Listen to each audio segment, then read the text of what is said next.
വിശുദ്ധ പൗലോസ്ലിഹ ഗലാത്തിയക്കാർക്ക് എഴുതിയ ലേഖനം 6-ാം അധ്യായം 11 മുതൽ 18 വരെയുള്ള വാക്യങ്ങൾ.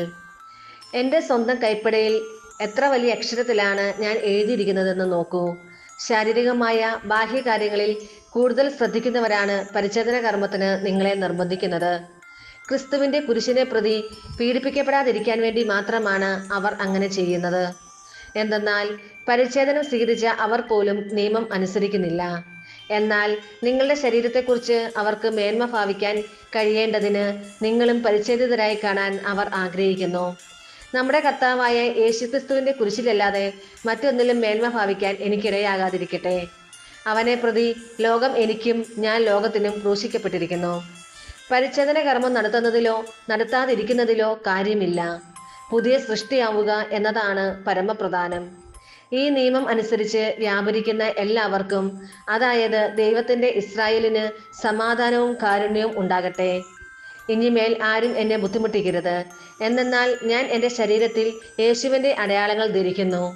സഹോദരരെ, നമ്മുടെ കർത്താവായ യേശുക്രിസ്തുവിന്റെ കൃപ നിങ്ങളുടെ ആത്മാവിനോട് കൂടെ ഉണ്ടായിരിക്കട്ടെ. ആമീൻ. നമ്മുടെ കർത്താവായ മിശിഹായ്ക്ക് സ്തുതി. വിശുദ്ധ ലൂക്ക അറിയിച്ച സുശേഷം 4-ാം അധ്യായം 38 മുതൽ 44 വരെയുള്ള വാക്യങ്ങൾ. അവൻ സിനഗോഗിൽ നിന്ന് എഴുന്നേറ്റ് ശിമയോന്റെ വീട്ടിലേക്ക് പോയി. ശിമയോന്റെ അമ്മായിയമ്മ കലശലായ പനി ബാധിച്ച് കിടപ്പായിരുന്നു. ആളുകൾ അവൾക്ക് വേണ്ടി അവനോട് സഹായം അപേക്ഷിച്ചു. അവൻ അവളുടെ അടുത്തെത്തി പനിയെ ശാസിച്ചു. അത് അവളെ വിട്ടുമാറി. ഉടനെ അവൾ എഴുന്നേറ്റ് അവരെ ശുശ്രൂഷിച്ചു. വൈകുന്നേരമായപ്പോൾ വിവിധ രോഗങ്ങളാൽ കഷ്ടപ്പെട്ടിരുന്നവരെയെല്ലാം അവർ അവന്റെ അടുത്ത് കൊണ്ടുവന്നു. ഓരോരുത്തരുടെയും മേൽ കൈവച്ച് അവൻ അവരെ സുഖപ്പെടുത്തി. നീ ദൈവപുത്രനാണ് എന്ന് ഉറക്കെ വിളിച്ചു പറഞ്ഞുകൊണ്ട് അനേകരിൽ നിന്ന് പിശാചുക്കൾ വിട്ടുപോയി. അവൻ അവയെ ശാസിച്ചു.